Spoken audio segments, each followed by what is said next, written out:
Handa raw dumalo sa pagdinig ng Quad Committee ng Kamara si dating Pangulong Rodrigo Duterte kung iimbitahan siya kaugnay ng investigasyon sa drug war. Itinanggi rin niya ang mga aligasyon ni retired Police Colonel Roina Garma tungkol sa utos daw niyang gumamit ng reward system sa drug war. Sa panayam ng SMNI, sinabi ni Duterte na anumang oras ay dadalo siya at marami raw siyang sasabihin sa taong bayan. Anya walang reward at hindi rin daw papayag ang mga pulis sa ganitong kasunduan kung makasisira raw ito sa imahe ng kapulisan. Ang ibinibigay niya lang daw na reward ay pagpapakain sa mga pulis pagkatapos ng mission at pagbati sa kanila. Operational funds lang din daw ang binibigay nila. Ang ibinilin din daw ni Duterte kay Garma ay tutukan ang kampanya kontra droga pero hindi niya iniutos sa mga pulis na pumatay. Totoo rin daw ang sinabi ni Garma na nag-utos si Duterte na kumuha ng mga pulis na miyembro ng Iglesia ni Cristo para sa drug war. Naniniwala raw kasi siyang maasahan ng mga miyembro ng Iglesia ni Cristo.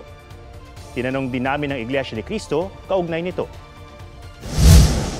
Palagay ko siya higit sa lahat ang makapagpapaliwanag ng mas malalim kung bakit gano'n ang choice niya.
Mga kapuso, alamin ang State of the Nation.